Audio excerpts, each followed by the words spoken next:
Hello and welcome to the Pathifist podcast. My name is Andi Bunny, also known as Wendigo Bunny, and I am here with my two beautiful co-hosts, Jenny and Nikki. Hi, ladies. Hi. Hi, this is Nikki. And we are here to discuss episode 6 of The Path on Hulu, Breaking and Entering. This episode was, I think, full of bombshells. We got tons of information in this episode. We finally got to find out about this mysterious 40 grand that's missing and what it was used for and who took it and why. We got more exposition on Cal and more reasons why he's not necessarily the evil person that people seem to keep wanting to make him out to be. Of course, that's just my opinion. But and then we also, got some more information on Abe and his whole experience here in the Meyerist Movement. And I personally, one of the first things that I reacted to when I finished watching it the first time was, Abe looked into the light! I was so excited about that. He's gained a certain amount of confidence that his daughter's going to be okay, and his wife's like, what? And he said, I knew when I looked into the light, which, he wasn't trying to impress other Meyerists. He actually seems to believe that when he's, at home with his wife. Yeah. Which indicates to me, again, we talked about this last time, that there's some kind of supernatural thing going on here that is above and beyond all the sort of pedestrian cult business. Mm-hmm. Yeah. So when they look into the light, are you getting the impression that this is like a meditative state that they're entering?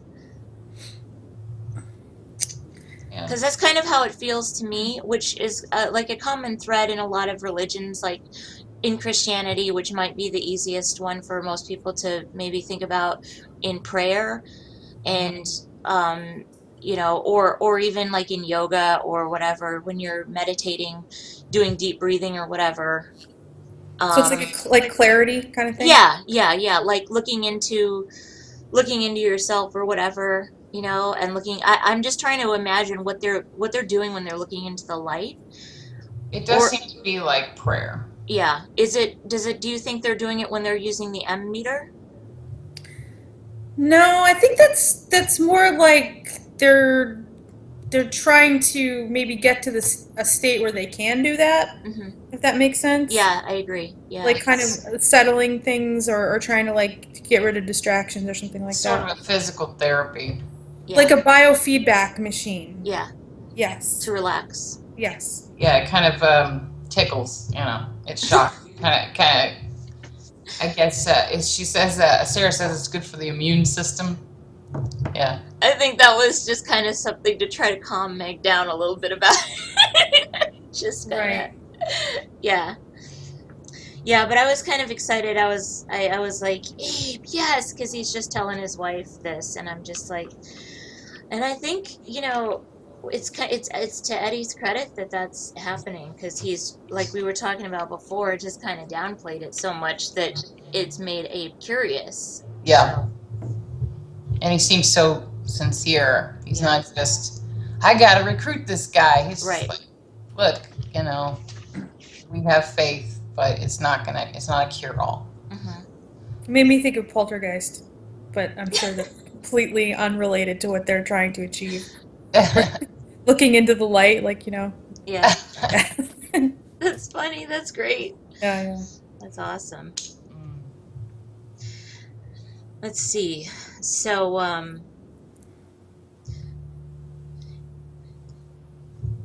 yeah, I guess when the episode opened up, I mean, Sarah came in to go see Cal after he got beat up, and poor Cal, wow, he looks completely trashed. Oh God, baby, yeah, and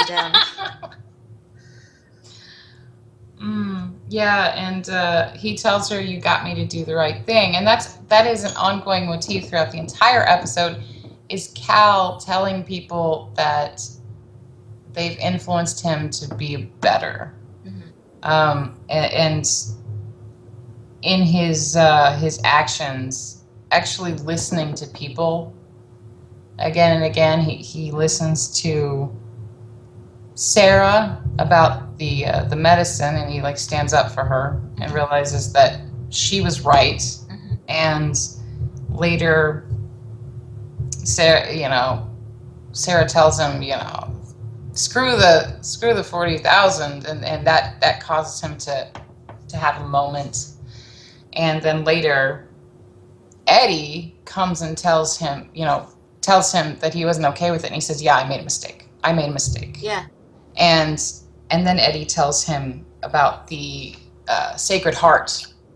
Yeah. Now, find out about Sacred Heart, and that causes him to take in the immigrants. Mm-hmm. So, yeah, he's listening to people and he's reacting to people. And there was a moment where he lashed out at Sean. Kind of an impulsive one. He's a very impulsive person. He makes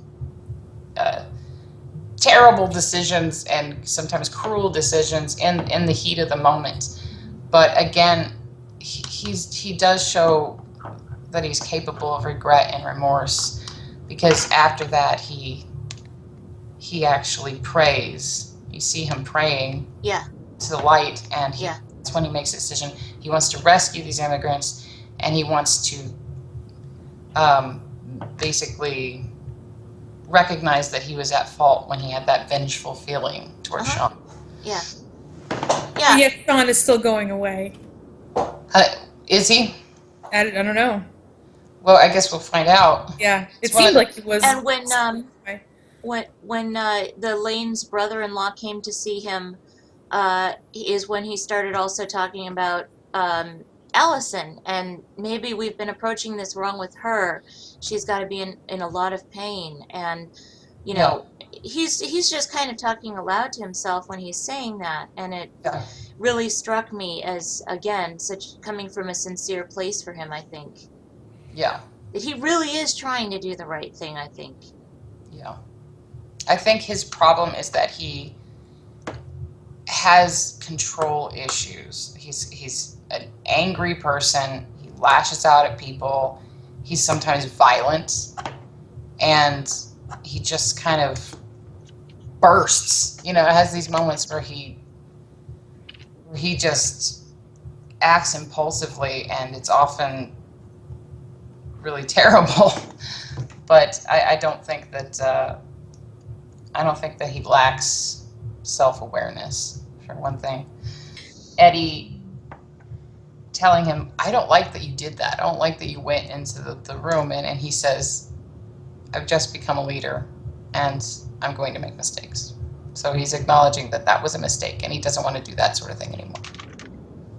But Eddie still doesn't trust him. Eddie still thinks that he's just the worst. So he's still imagining him snogging his wife. Eddie has kind of blinders on. Yeah, I know. Eddie has blinders on and tunnel vision when it comes to Cal, and it bothers me a lot. I don't know if I was alone in my reaction, but when they went into the hotel room, Allison Kemp's hotel room, I was furious when he went onto the patio and didn't tell Cal she was out there. I was so mad at Eddie. I was like, well, you bastard! What are you doing? Well, first of all, I didn't know about the $40,000. And well, none of us did, but still, I mean. Secondly, he was afraid for her because she's been telling him they're trying to kill me, and he's not sure. So for all he knew, I was going to beat the shit out of her. I don't feel that the show has built up enough sympathy for Allison Kemp's character, but that's just me. I mean, I feel the one episode where she didn't appear at all, she wasn't really missing, but not to be a psychopath and totally lack empathy here, but I up until this episode, I think there's been so much missing from her story.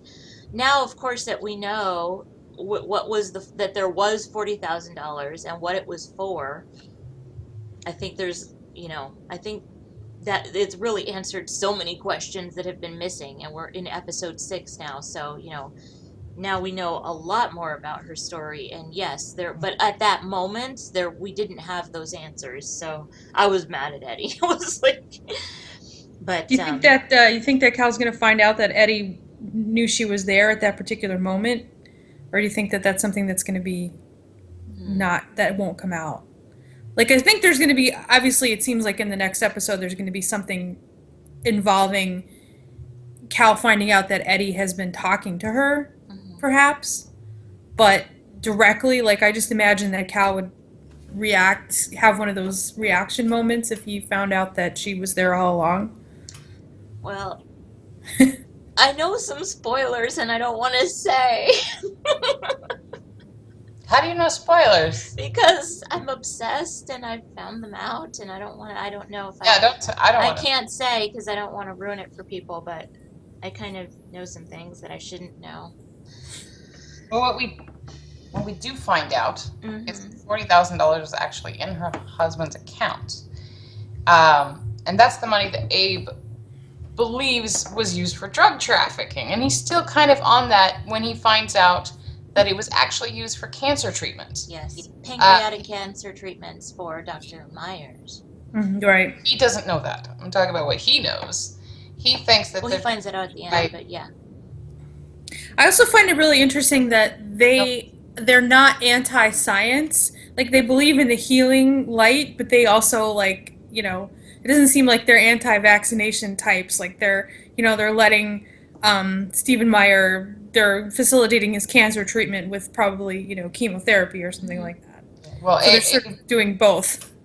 Yeah, Abe believes that they're going to try to sell the drugs on the black market. They're trying to make money by selling cancer treatment.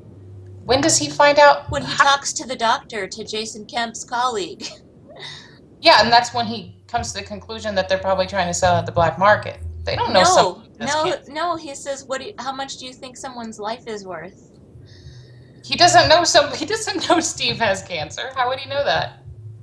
How long? Because at the very end, he asks Eddie. So how long has Dr. Meyer been in Peru writing these rungs? How long has he been away? He's putting it together.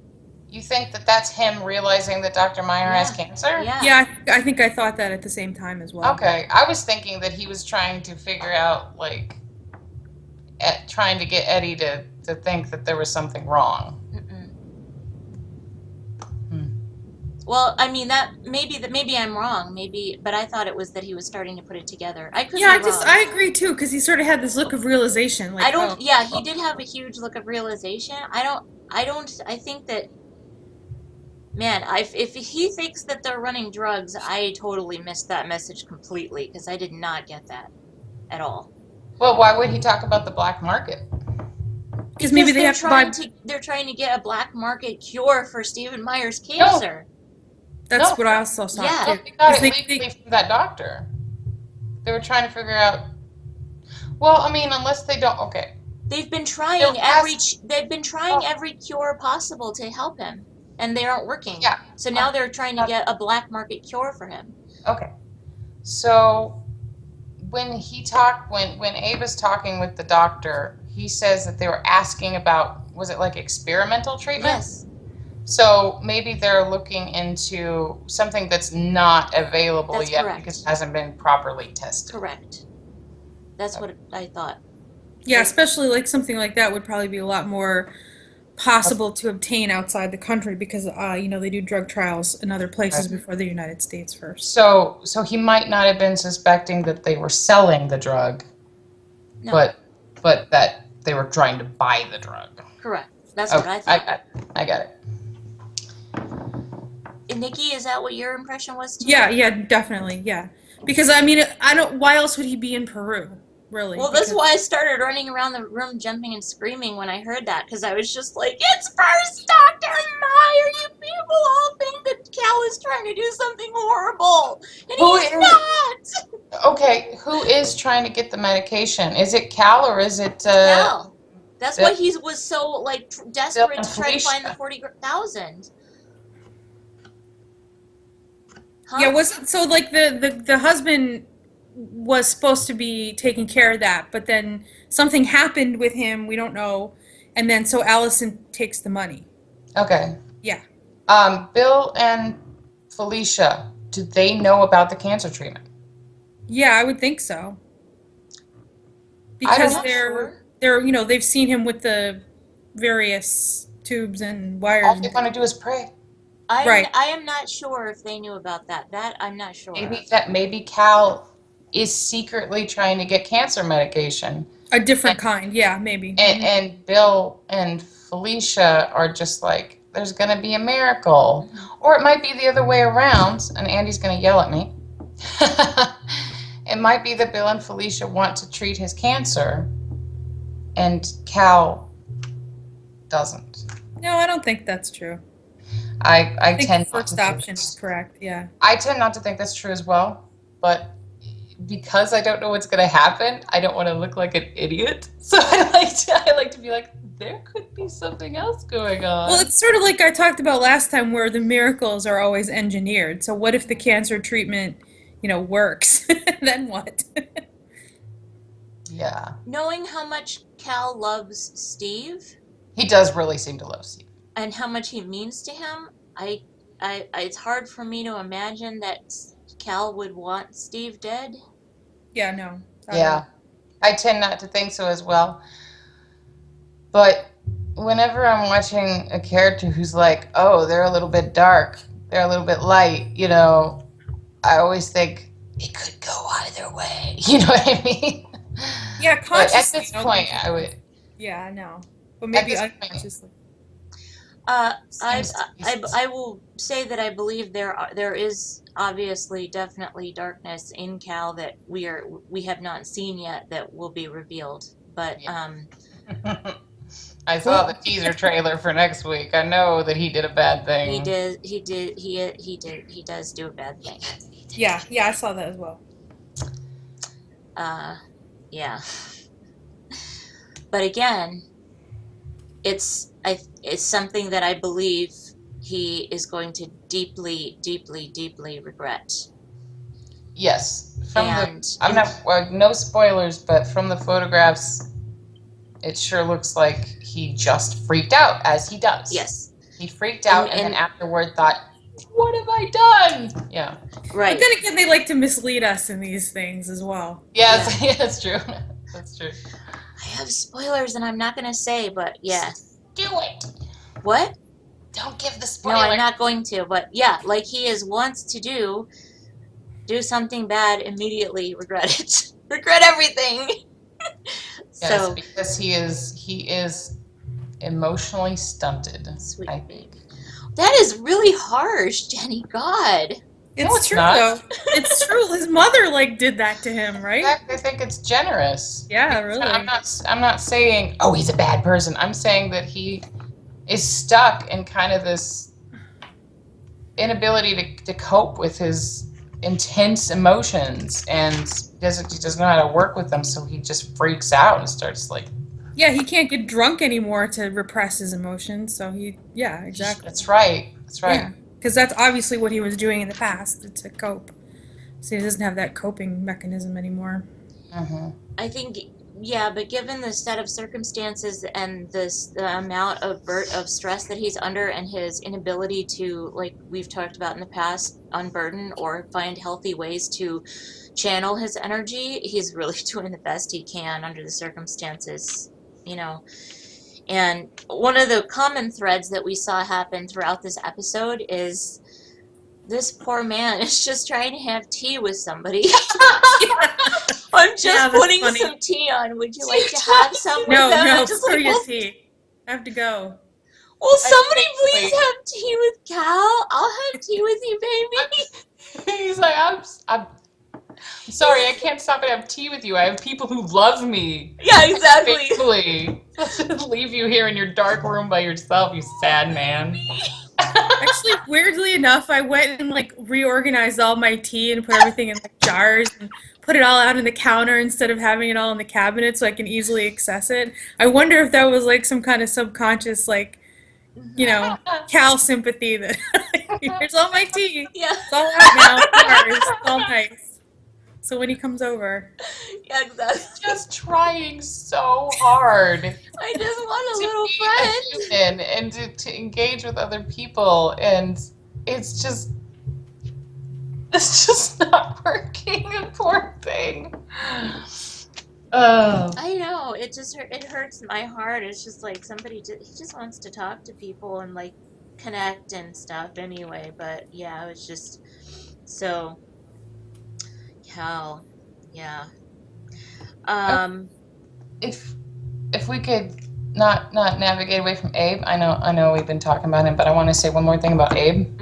It's okay. yeah, because I was gonna move on. So go for it. Yeah, go ahead and slip this one in Yeah. here. When Cal brings the I guess refugees or the people who are about to be deported onto the stage, it shows the reactions of Sarah and Abe especially. And Abe is kind of smiling. And I was wondering, is he smiling because he likes what he did? Because he thinks, I can tell the FBI about this? No. You think he just likes what he did? I think he's extremely impressed by what he did. Yeah. But what do you think, Nikki? Yeah, no, definitely, because I mean, if like a big organized religion is unable to, to do this, it's quite an achievement for the Meyerists to accomplish that. Yeah. Or for I mean, it's a Catholic organization, right? That basically gets help from the Meyerists, right? So that's pretty impressive. Yeah. He says they couldn't take the risk. We will. Right. Yeah, they could, I wonder if they're gonna really have to do a lot more, have a more confrontation with the law, coming. Apparently, yeah. Yeah. Sneak peek. If the trailer is in okay. I don't remember that part. But yeah. Okay. But yeah, that kind of calls back to the very beginning of the episode. Sarah and Eddie are in the car, listening to the radio, and Sarah is disgusted. She hears that Sacred Heart is being expected to turn these people in, and she says, if they did that, they would have no backbone. And then Eddie says, though that's the problem with organized religion, good intentions and no follow through. And at the end of the episode, he realizes that his own organization has follow through. Well, so Cal Roberts specifically. Yes. Because he's the one that actually physically did it. That's true. Even though he does give credit to Eddie, which is really interesting. When he's talking to Sarah, he's like, no, it's not me, it's Eddie. I loved that. I loved that moment very much. I feel like that's, how you were talking about how Cal wants Eddie and Sarah to be his... Yes, Bill and Felicia. Bill and Felicia. I think that was him trying to be like, no, you love Eddie. Yeah, exactly. He's great. Yeah. He's the good one. You should go to him. Exactly. Yeah. Yeah. Because that's exactly goes back to what my theory before is that, Cal wants Sarah to be with Eddie. Doesn't want to break up. No, he doesn't. Yeah. When that moment happened on stage and he brought them out, the family, I personally literally just broke down. I burst into tears. It was so moving to me, and I was just so proud of Cal, and I was just like, I'm kind of an emo for Cal. He's trying his redemption arc. He's doing good things, but every time he starts on that redemption arc, something comes along and knocks him back a peg, and I think in next episode it's going to be like a total collapse of the redemption arc, and he's going to be like, I have to start again. Yeah, well, he's definitely struggling and going to continue to struggle, absolutely. But I'm just taking it from like moment by moment as far as his... That's true. Moment by moment, and I think what each of these moments does reflect, and Hugh Dancy is doing an excellent job of portraying it, is that he has... While he has these flaws, his intentions and his heart, I think, are in a good place for the most part.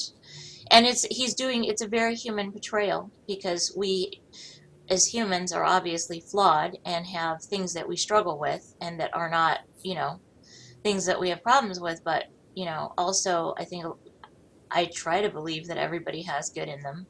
So... Yeah, I think that actually makes him, now that you're talking about it, I completely believe what you're saying and accept that interpretation, and it makes him really different from other actual historical cult leaders who are complete either psychopaths or narcissists or, just really in it for the self-aggrandizement, Yeah, he's a really different sort of character. Yeah. Which is funny because there's so many like elements that are taken from real cults in this show, Mhm. but then there's also like a lot of the writer saying like, no, this is really not precisely based on something. It couldn't exist in real life, I don't think. I feel like it makes him a more addictive character Yeah. Mm-hmm. because it's more relatable. It's not like with a cut and dry narcissist or psychopath. Um, uh, I don't know. With a narcissist or a psychopath, I think there's more room to have. There's less room to justify what they're doing. Definitely. Mm-hmm. But with Cal, who is exposing more of his humanity, it's easier to go. He's one of us. He's just he's trying his best. At least that's what I've been doing. But well, I was gonna move on to talking about Sarah and Sarah's big day out. Yes, I loved that scene. I did too. It was so cute. Excellent. So we get some information about Tessa Armstrong, who I'm assuming is her sister, right? Yes. Yeah. A Who's a denier Yes, Sean the Unbeliever. with a big red stamp on her file.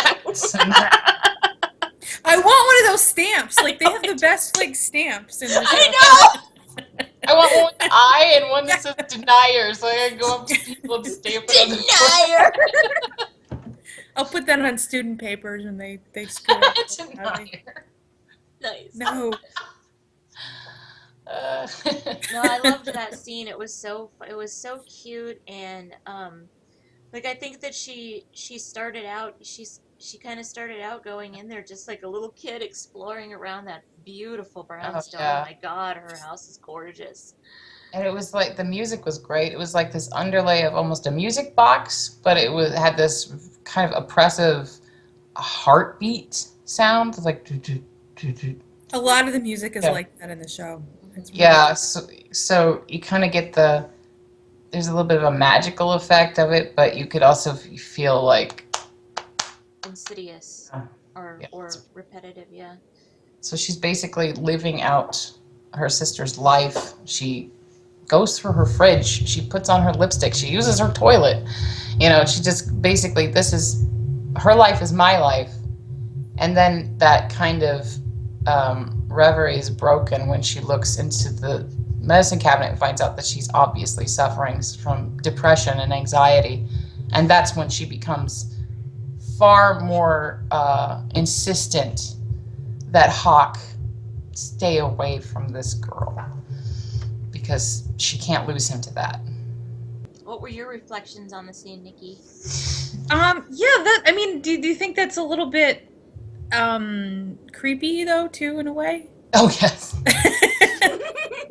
Yeah. As well as, revelatory, and her trying to inhabit her world and kind of figure out what's going on as well. But it's just, I don't know, it's creepy in a way. Invasive. So Sarah's got some issues of her own. Major, massive issues. She's seriously messed up.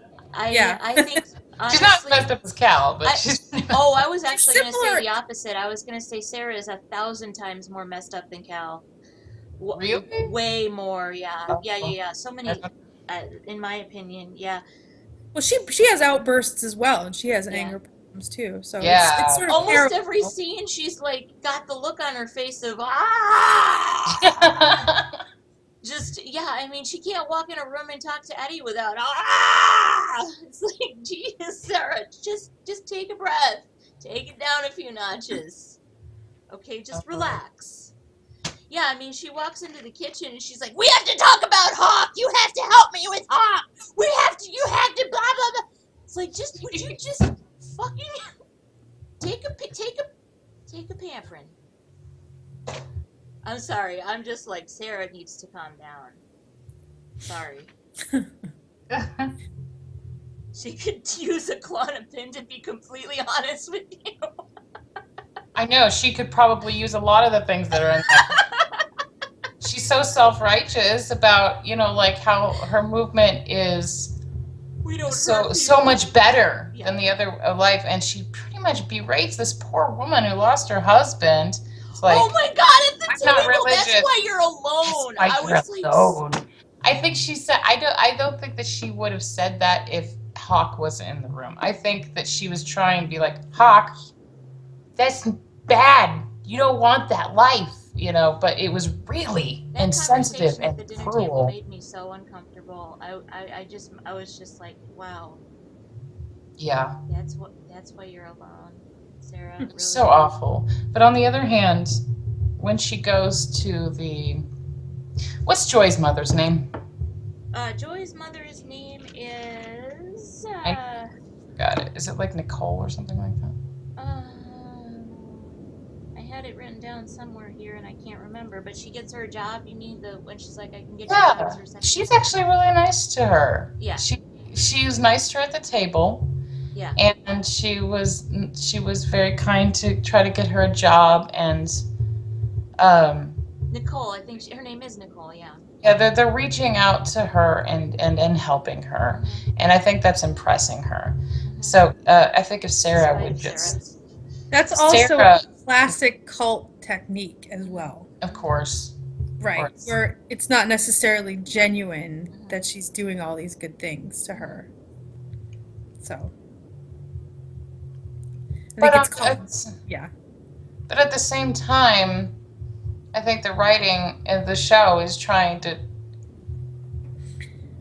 not to make it too culty. I feel like it's trying to show. Yeah, that's true. I think in general you're right, but that in particular is a super culty thing to do. The scene at the end. People jobs.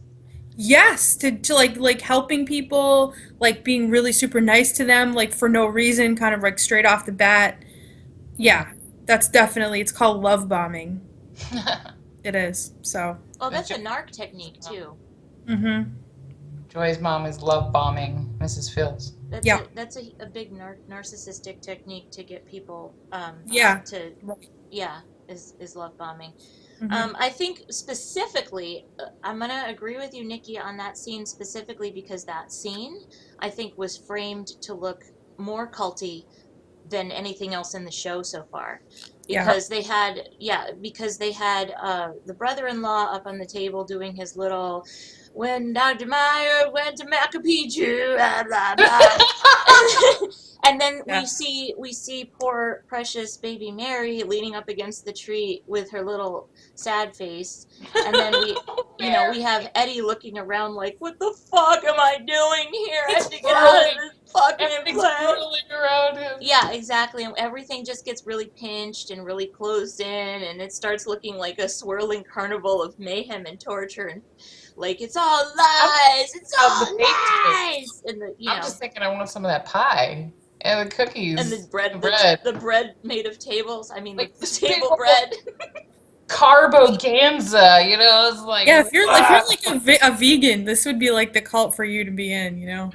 They have like the best vegan cookery recipes. I think food in this show looks really good. I don't care if it's vegetarian or vegan. It looks freaking good. I'll eat it. So I feel like that scene was kind of a little bit more showing the culty-ish side of it, but so I can kind of understand why that specifically might seem that way, but she's in a vulnerable position. Ashley's mom, she has nowhere to go and needs help, so yeah. And Hawk points that out. His dad's like, well, maybe she wanted to come, and she's like, what's she gonna do? Lives with us. Of course she's gonna come. It's like he understands manipulation. He understands, even if it's not intentional manipulation, that's how charity works. You know, if you go to a third world country and you say, we're Christians, here, have some food. Of course they're gonna come to church. You know, what do you want them to do? And Sarah even tells Eddie in bed, maybe it's better that they're with us. We can keep an eye on them. Yeah. So, yeah. Hawk is a good Meyerist. Yeah, he's the best Meyerist. Mm-hmm. He is easily the best Meyerist. And I think that I think in the show his role is to represent the positive side of religion. And Do you mind if we move on to Hawk? 'Cause No, I got let's go for it. Do it. Let's talk about Hawk. Yeah, I think. Hawk had a great episode. Oh yes, and um, everyone. Well, I guess his mother and Ashley are both trying to tell him who he is. This is who you are. Mm-hmm. And throughout the episode, and you have Ashley pressuring Cal to have sex, and he doesn't. Pressuring Hawk to have sex. Why do I keep calling Hawk Cal? I don't know, Jenny. I don't know. I do you. It's because I think he might be his kid. Anyway, Exactly. no, let's not go into that. Hawk doesn't want to have sex, Mm-hmm. and Ashley's just like, you can't ignore who you are. You keep denying your feelings. And then later, Well, she says, like, you can't just go plant 10 trees every time we make out and stuff. I don't think she's pressuring him. She's just trying to tell him, why you don't have to feel guilty about this. Why are you doing this to yourself? This isn't right. I don't think she's trying to necessarily force him into anything. I just think she's trying to get him to stop beating himself up and about just being a normal kid. Right, but he has the right to make his own religious decisions. If he doesn't want to eat meat, don't stick it in his face. If he says, because of my religion, I don't want to have sex, that's his decision. And she's not respecting that. And I see what you're saying, but like, is it really his decision, or is he just kind of like, on one hand, it might be his decision. On the other hand, he doesn't want to disappoint his parents.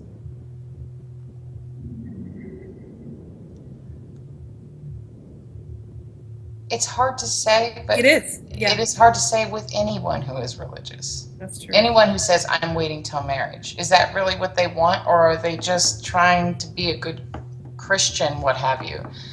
But that's definitely their choice to make. If people make a spiritual decision to live a certain way, to not eat meat, to not have sex. It's not necessarily a bad thing, though, to try to challenge someone and ask them, what are your motivations? Okay. Well, I'm moving on to Sarah, who talks to Cal, and Hawk! Sarah talks to Hawk and says, you can't be ashamed of who you are. That's what she says. So you have these two important women in his life telling him, don't be ashamed of who you are. Don't be, and it's from two opposite sides.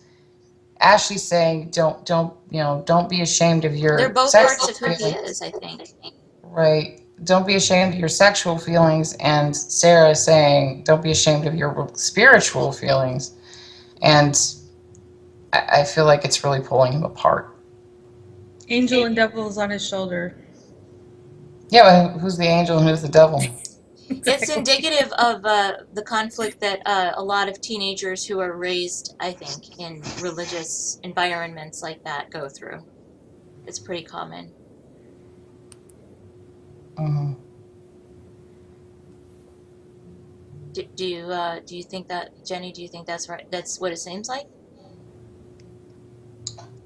Yes. Yeah. I think it's two different people thinking that they know what decision is best for Hawk, and it would be nice if Hawk would just be able to make his own decisions. Yeah, it's going to be years before he can do that, though. The whole he's at the age right now of where he needs to experience these things for himself before he can make those decisions. That's what that's what being a teenager is. You have to go out and do everything, and you don't know anything. But what if your decision is to not do those things? You've already done them.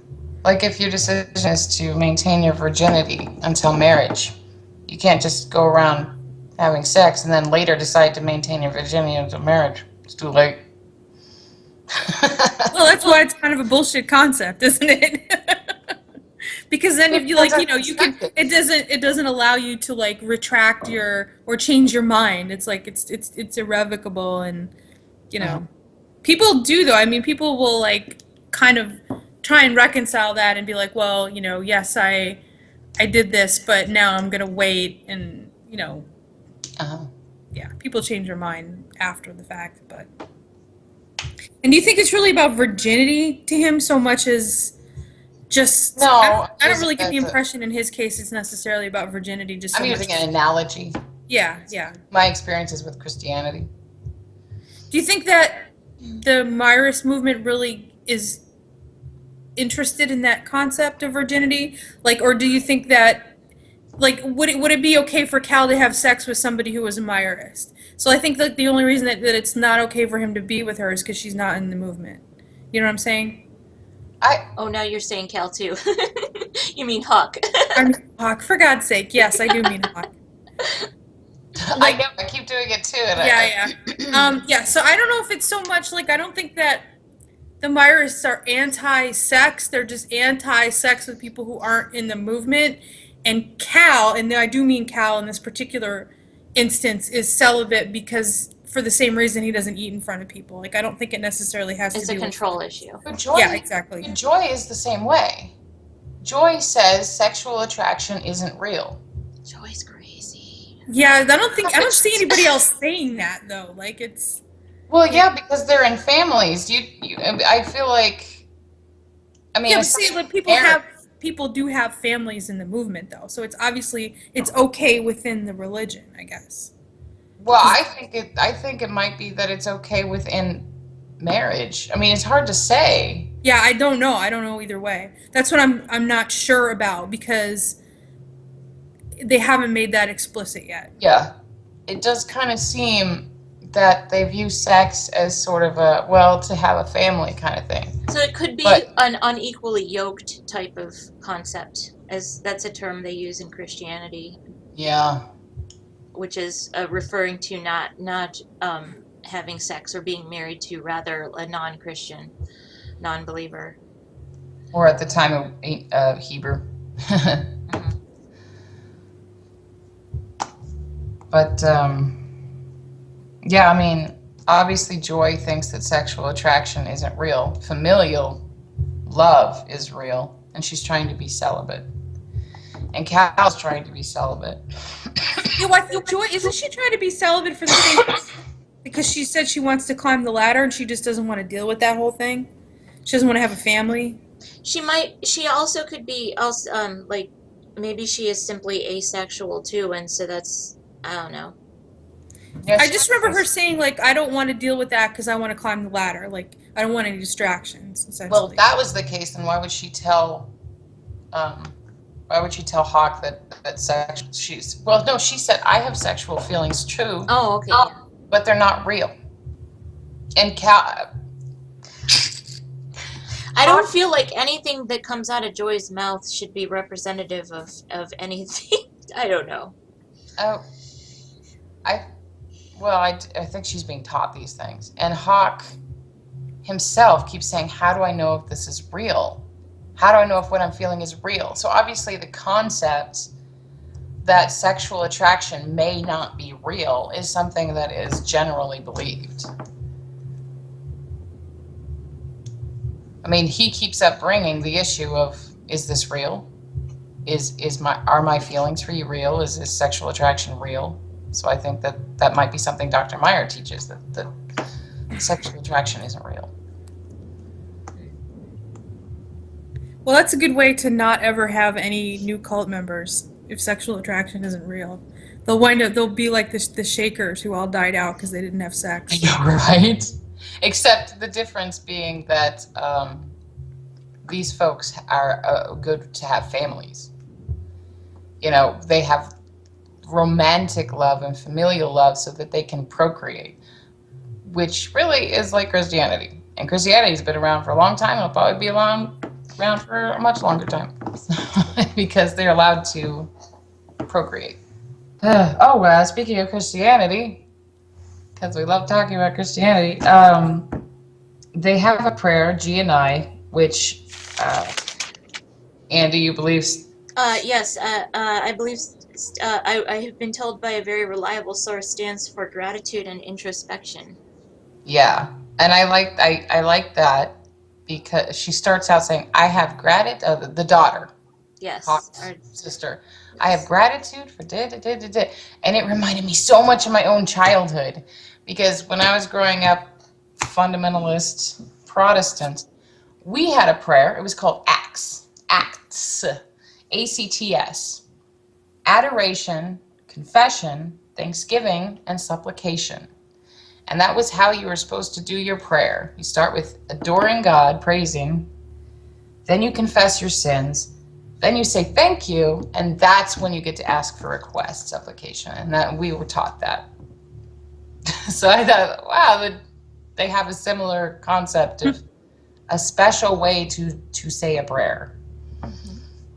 So throughout, we have both Sarah and Cal keep having this flashback to the first scene where Sarah reaches out and kind of strokes Cal's face. And Cal grabs her hand and holds it up against his face.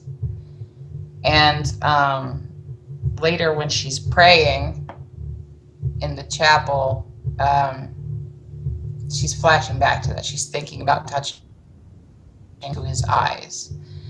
And then later when... You mean eye. Only one eye, because the other one's swollen shut. The other one's all swollen shut. But, and then later when Cal is basically having an epiphany where he's thinking about how Allison must be in a lot of pain, he looks into the mirror after having a sort of a flash of that moment when Sarah was touching his face. What's up with that? What do you think is up with that? Nikki? Yeah, I don't know, actually. That's a good question. I literally have no idea. I think is he just like, there's probably something different going on for both of them. Like, it's not the same thing for both of them. Like, obviously for him, it's about the contact and the... I think he's touch-starved. Yeah, exactly. For her, I have no idea. I think it's a lot like the scene that we were talking about earlier where they were praying for Hawk in the chapel, and he's just like kind of being very sensitive and compassionate toward her and coming close, and he says, let's pray. But she's on the other end going, nobody's going to see the image of me. Like, she's looking like, are you going to kiss me? And then he says, let's pray. And she's like, oh yeah, let's pray. So it might be that she's thinking about kind of being in love with him a little bit. And Cal is thinking about her as more of a Holy Virgin Mary kind of mother figure person. I think he's thinking of her as an inspirational, as an inspirational person. An ideal, a spiritual ideal. Yeah. And at the end, when Sarah is just fed up with Eddie, I just don't get their marriage. When have they ever been happy in this show? That like, one flashback. Wait, there was that one flashback scene, and then at the dock. Those are the two times. Those are moments, but from the beginning of the show, it's just like they can't stop fighting, and I'm sick of it, really. But she's mad. She's mad at Eddie, and she's like, why wouldn't you let me go after Hawk? And then she goes over to...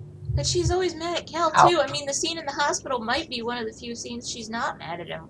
And the scene where they're praying together, yeah. No, she's got a lot more affectionate moments with Cal, like him calling her when he was drunk, and praying with him, and she shares so much with him. He's the first person that she tells when he finds out that Eddie might have had an affair. So they have a connection. And so now she goes over to talk to him, and she's just like, oh, you did it. This is all you. He's like, no, Eddie. And she has this look on her face like, Eddie, what a fuck up. No, it was you. So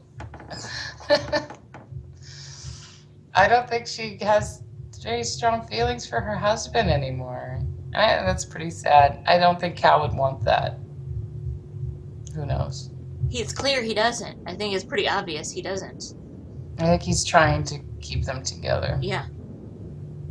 What do you think, Nikki? Yeah, I mean, I'm trying to think about this a little bit. Yeah, so yeah, you're right. I mean, I don't know how. I mean, but Eddie seems to be fighting for their relationship really strongly as well. Yes. So he wants to keep his family together. But yeah, she just seems to be like more emotionally connected to Cal, and she is always mad at Eddie. So Mm-hmm. yeah, I don't know. Yeah. It seems like they have been through a lot, and like, why are they still together? I don't know. Yeah, so he's definitely like more invested in it than she is. Yeah. Yeah, I think she might be kind of in love with Cal.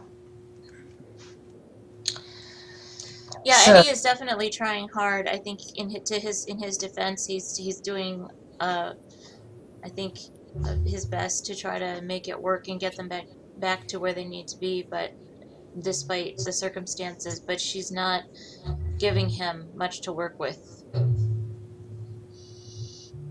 yeah. She's just so angry all the time Mm-hmm. and She's actually, resistant to him. yeah. I mean, she challenges Cal a lot, but she's also very forgiving of him. You know, I mean, there's definitely something very uncomfortable when she talks to Cal. Hugely, very uncomfortable. Yeah. well, when he talks to her about being drunk, she just is like, it's not your fault. Brenda is a trigger, it's not your fault. And, when he apologizes to her for yelling at her, she's just like, see, it's that's okay. that's what She's I think the big problem is that between Cal and Eddie is that I think obviously Eddie is obsessed with Cal, thinking that Cal wants Sarah when he really should be more concerned about Sarah wanting Cal. Ooh, Yeah. Yep. Yeah. And he doesn't understand Cal No, at all. no, he doesn't. But when he brought the families on stage, it shows Eddie, and he just kind of, I couldn't interpret his facial expression, like incredulous maybe, but Sarah, I loved Eddie's he's always expression. raising his eyebrow. He's always like, yeah, Yeah. whatever, Cal. I mean, he doesn't even hide his facial expressions. They were just like nonstop sarcasm through that whole speech. Yeah, he just does It's not. like, Nothing. There is nothing Cal can do to make him happy. Mhm. He just hates him, and but Sarah's face was just like, after she had said, they don't have backbone, and Eddie said they don't have follow through, and she's just sick of people not standing up for other people. When Cal does his thing, she's just like, wow, this is great. I bet you I know what that last expression Eddie had when he brought them on stage. I bet you Eddie's like, "You asshole! You're just trying to fucking impress everyone." That's what that face was. Eddie represents the part of the fandom that thinks Cal is just always the worst. Yeah, you're the worst. You motherfucker! You're just the worst, Cal. Rescuing these immigrants. God, how dare you? Kind of like he thought it was more just for show than Yeah. actually genuine. Yeah. Yeah. Yeah. God, Eddie.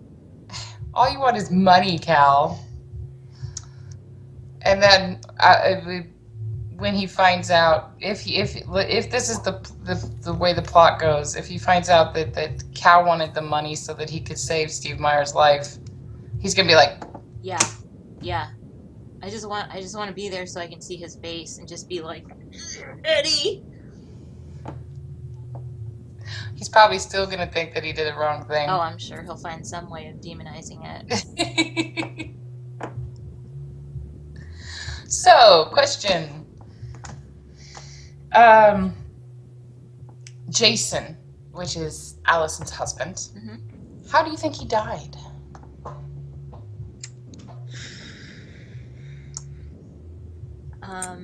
I don't think he committed suicide, for one thing.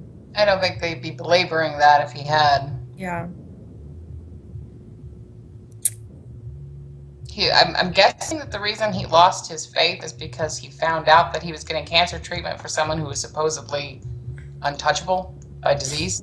Yeah. So that might have been the same reason as Eddie. There is no light. So maybe that's why he lost his faith. But Do you who killed him? So I have kind of a thought, but I don't know if I can say. I probably am not gonna.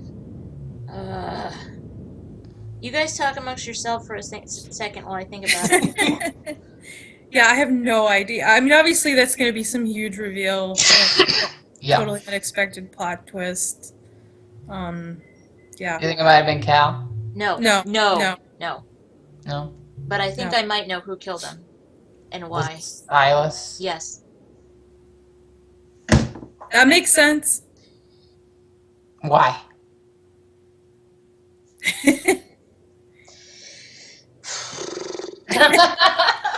I just intuitively think it makes sense. I don't have any. No, that's why I said, was it Silas? That just That's who I think killed Jason. makes sense for some reason. I can't explain why. I know why I think he killed him, and I cannot tell you. Oh, spoilers! Yeah. No. That's why I can't tell. That's why I kind of was like, oh god, I can't But say there it. was something. But episode 7 will explain why.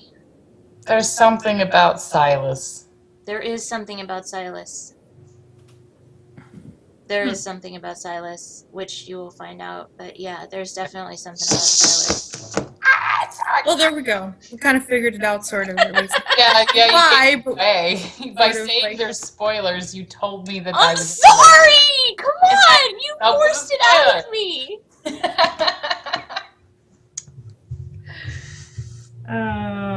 What are the things that we actually? Fortunately, by the time this podcast is up, episode 7 will probably start. Since it's Monday and it won't be up until probably Wednesday, so. We had, for those of you watching at home, as Where else would they be watch watching? this fucking thing, Not for the audience watching on HBO, watching at home. on Hulu, or in the airports. No, watching this podcast. We had I'll this edit that. ridiculously long conversation before we started about one little thing that Abe said that was just like, what? It made me really confused. But we think we might have figured it out. Basically, he's talking to Eddie. He says, we're a country of immigrants. And I thought he said, we weren't shackled and brought here, we brave seas. And I was like, that's an odd thing for you to say. I was pretty confused, but we think maybe he might have said, One or the other is both of our histories. Yeah. Essentially. if we weren't shackled and brought here, we brave seas. I can't imagine any reason he would have said the other thing. Because if he was being sarcastic, it was like a needless jab at Eddie. Like, Eddie wasn't like being racist or anything. He's just standing there listening to him talk. But, yeah. Are you okay over there? He just walks up to totally innocent Eddie and is just like, Eddie's yeah, already well, having the shittiest time. Let's just kick him while he's down. I'm sorry. Eddie's just like, my wife doesn't love me anymore. My religion is bullshit. And then Abe's just coming up to him and being like, it's like clink, fuck clank, your country. carnival music. When my body went to my computer, blah blah blah blah da, Doc, what was it you sang? Tried to sing that song. Doc, Mark, climb that mat. I love that guy. I love the brother-in-law. We need to talk about Mary. We need to talk about my poor sweet baby. And Cal, like, coming and... Yeah. Coming in the middle of the night to talk to Mary, which I don't think he... Okay, so scene with Cal going to visit Mary, Mary's room at 2 or 3 in the morning, whatever.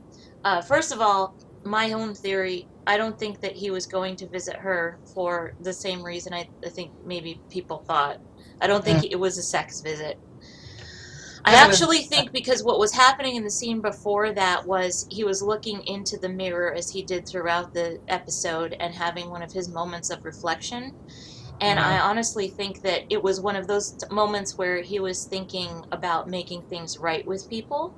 And I think that he was going to talk to her to have a real conversation, an actual conversation. I don't think he was going there to get off or do anything untoward. But then when he opened the door and saw Sean with her, I think he became jealous. His impulsiveness. His impulsiveness got the better of him. And revenge was on my heart, is what he said in his sermon. And so that's when he immediately shifted the conversation to, I need a man on the ground in Delaware. So we had several dynamics happening in that scene. He came to the door, he saw Sean, he became jealous. And then we had the dynamic of Mary immediately leaping to the next bed to distance herself from poor Sean and like, oh, do you need me, Cal? And like, we weren't doing anything, we're just friends. Which, you know, and I know that's not probably what she necessarily meant. It was just an unconscious... Well, she talks about having sex. Well, yeah, I mean, of course. I mean, he knows they're having sex, right? But basically, she very immediately communicated to both Sean and Cal that Cal always has the preeminence when he enters the room. Right, yeah. And to go back to what you were saying about why he was going to the room in the first place, in the other previous scene where there's only one scene where he goes to her, and that was the infamous jerk-off scene. He went there because he felt shitty. Talking to Felicia made him feel shitty. So he went to make himself feel better by visiting with Mary. And in this case, he had an epiphany, and he seemed to be in good spirits. So I don't think that he was going to fuck around with Mary. I think he wanted to, like you said, maybe have a conversation and try to make things right, because that was a moment him wanting to be a better person. He may have wanted to apologize to her for yelling at her too. Yeah, because the last thing he said was, she must be in a lot of pain. Talking about Allison Kemp, yeah. Yeah, and then he looks in the mirror, and then he goes to visit Mary. I feel like that was him realizing, I'll bet Mary's in a lot of pain. But then that's reasonable. Yeah. But then, of course, Cal has such poor control issues, you know, that when he sees Sean, it's just like, yeah, you know, I've got to make myself feel better in the moment, which is what he usually does in the moment, and then feel shitty about it later. Yes. Act irrationally, regret everything. Yeah. Nikki, what was your reflection on that when he walks in? Do you think that was his intention? Just to have a talk? I'm kind of more on the fence than you guys. Okay. I can see it both ways.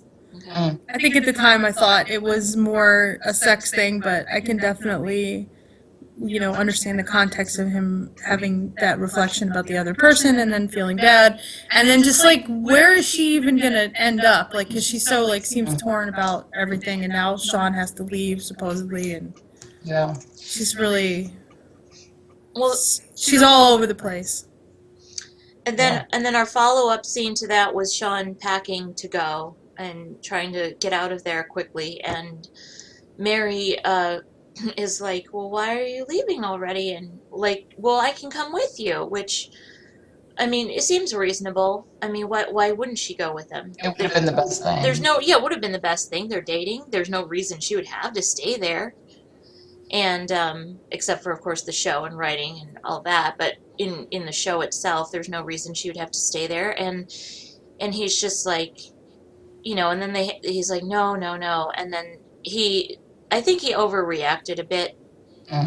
But, and I also feel for Mary, because I don't think that she has enough of the maybe social skills or sophistication to have communicated what she said any better than she did. I feel bad for her, because I don't think she meant it to sound the way it did when she said, Cal told me to be with you, which of course was the worst thing she could have said. to poor Jean, but I don't think she meant it to be. It was just foot and mouth, poor thing. And yeah, so I felt bad for her. For her, obviously, I love her so much. Yeah, she is in a lot of pain, and I think it would be better for her if she just kind of stopped trying to be in a relationship altogether for a little while. Just worked on herself. Yeah. Just ignore Cal, ignore everyone. Unfortunately, I don't think any of that's gonna happen. No. I don't know what's gonna happen with her character, but I have bad feelings about it, which hurts because I love her so much. But I don't know if she's gonna try to leave. You know, I don't know if she. I hope she doesn't try to hurt herself.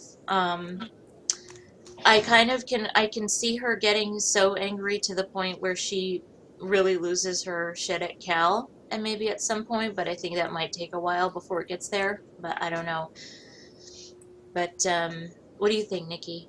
Yeah, I was just thinking that I do agree that I think something bad is going to happen to her. I really hope she doesn't like kill herself. I hope not either. I can see it. I can see it I wonder happening if very her easily, though. father will enter the picture again at some point because they kind of left that. Yeah, they did.